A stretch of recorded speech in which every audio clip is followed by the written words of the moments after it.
Hi ನಮಸ್ಕಾರ. ನಾನು ಇವತ್ತು ಏನು ಹೇಳ್ತಾ ಇದ್ದೀನಿ ಅಂದರೆ, ನನಗಾದ ಎಕ್ಸ್ಪೀರಿಯೆನ್ಸ್ನ ಕೆಲವೊಂದಿಷ್ಟು ನಾನು ಶೇರ್ ಮಾಡ್ತಾ ಇದ್ದೀನಿ. ಏನಂದರೆ, ನನಗೆ ಹುಷಾರಿಲ್ಲ ಅಂಥೇಳಿ ನಾನು ಒಂದು ಪ್ರತಿಷ್ಠಿತ ಆಸ್ಪತ್ರೆಯಲ್ಲಿ ಅಡ್ಮಿಟ್ ಆಗಿದ್ದೆ. ಅಲ್ಲಿ ಕೆಲವು ಜನ ಸಿಸ್ಟರ್ಸ್ ನನಗೆ ಟ್ರೀಟ್ ಮಾಡಿದರು, ಮೆಡಿಸಿನ್ಸ್ನ ಕೊಟ್ಟರು. ಅವರು ಯಾವ್ಯಾವ ಥರ ಮಿಸ್ಟೇಕ್ಸ್ನ ಮಾಡಿದರು ಅಂತ ನಾನು ಹೇಳಕ್ಕೆ ಇಷ್ಟಪಡ್ತೀನಿ. ಮೊದಲನೇದಾಗಿ, ಸರಿಯಾಗಿ ರೆಸ್ಪಾನ್ಸ್ ಮಾಡ್ತಾ ಇರಲಿಲ್ಲ. ಇವನ್ ನನಗಲ್ಲ, ಬೇರೆ ಯಾವುದೇ ಪೇಷಂಟ್ ಆದ್ರೂ ಕೂಡ ಅವರು ಸರಿಯಾಗಿ ರೆಸ್ಪಾನ್ಸ್ ಮಾಡ್ತಾ ಇರಲಿಲ್ಲ. ಅಂದರೆ ಕಮ್ಯುನಿಕೇಷನ್ ಸರಿಯಾಗಿ ಮಾಡ್ತಾ ಇರಲಿಲ್ಲ, ಸರಿಯಾಗಿ ರೆಸ್ಪೆಕ್ಟ್ ಕೊಡ್ತಾ ಇರಲಿಲ್ಲ. ಅದೇ ಥರನಾಗಿ ಒಂದು ಇಂಜೆಕ್ಷನ್ಸ್ ಕೊಡುವಾಗ ಯಾವ ಥರ ಏನೇನು ಪ್ರೋಟೋಕಾಲ್ಸ್ ಇದೆ, ಏನನ್ನು ಪ್ರೋಟೋಕಾಲ್ಸ್ ಫಾಲೋ ಮಾಡಬೇಕಿತ್ತು ಅದನ್ನು ಸರಿಯಾಗಿ ಅವರು ಫಾಲೋ ಮಾಡ್ತಾ ಇರಲಿಲ್ಲ.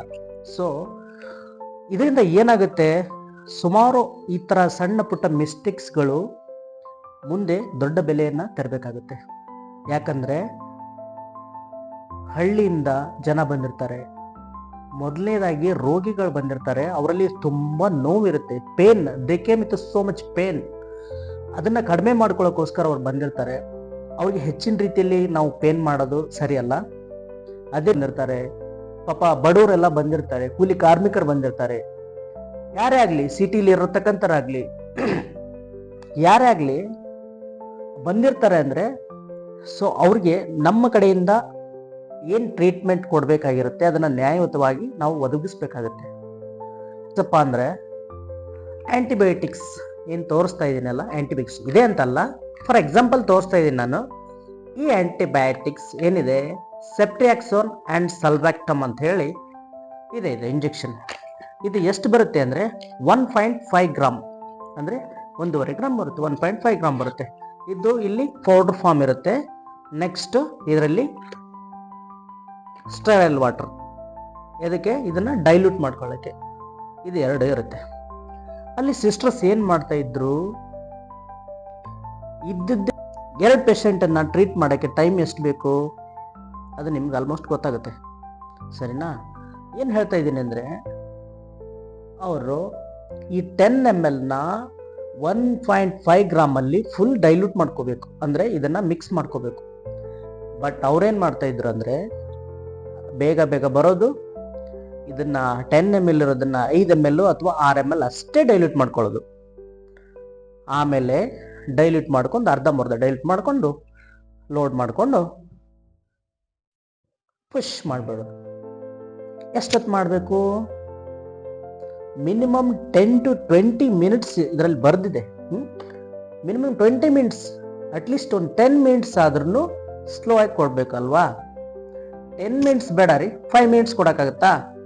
2 ಪೇಷಂಟ್ ಅಲ್ವಾ ಇರೋದು, 10 ಮಿನಿಟ್ಸ್ ಕೊಡಬೇಕು, ಅದು ಸ್ಲೋ ಆಗಿ ಕೊಡಬೇಕು.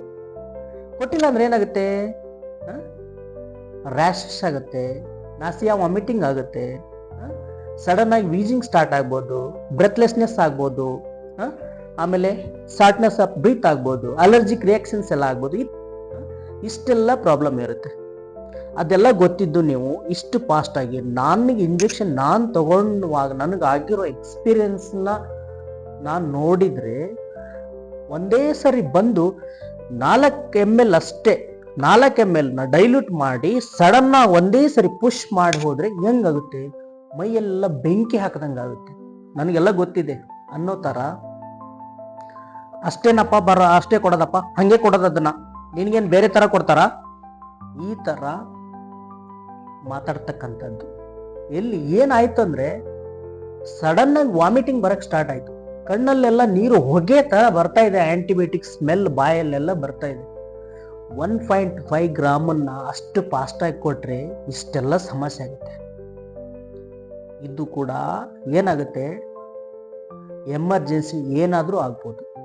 ಒಂದು ಸಣ್ಣ ಮಿಸ್ಟೇಕು ಇಷ್ಟೆಲ್ಲ ಕೊಡೋದು, ಒಂದು ಕೊಡಲ್ಲ, ಒಂದು ಟ್ಯಾಬ್ಲೆಟ್ ಕೊಟ್ಟರೆ ಇನ್ನೊಂದು ಟ್ಯಾಬ್ಲೆಟ್ ಕೊಡಲ್ಲ. ಇದನ್ನು ಯಾಕೆ ಹೇಳ್ತಾ ಇದ್ದೀನಿ ಅಂದರೆ, ಪಾಪ ತುಂಬ ನೋವಂತ ಬಂದಿರ್ತಾರೆ ಎಲ್ಲರೂ. ಸೊ ಅದಕ್ಕೋಸ್ಕರ ನಮ್ಮ ಮನೆಯಲ್ಲಿ ಯಾರಿಗಾದರೂ ಈ ಥರ ಆದರೆ, ಅಥವಾ ನಾವೇ ಹೋಗಿ ಬೇರೆ ಕಡೆ ಎಲ್ಲಾದರೂ ಅಡ್ಮಿಟ್ ಆದಾಗ, ಅಥವಾ ನಮ್ಮ ಪಾಪು, ನಮ್ಮ ಮಗು ಆಗಲಿ, ನಮ್ಮ ಅಪ್ಪ ಅಮ್ಮ ಆಗಲಿ, ನಮ್ಮ ಅಣ್ಣ ತಮ್ಮಗಲಿ ಯಾರಾದರೂ ಬೇರೆ ಕಡೆ ಅಡ್ಮಿಟ್ ಮಾಡಿದಾಗ, ಇವನ್ ಬೇರೆಯವರು ನೀವೇನು ಮಾಡಿದ್ರಲ್ಲ ಈ ಥರ ಮಾಡಿದರೆ ಹೆಂಗಾಗುತ್ತೆ?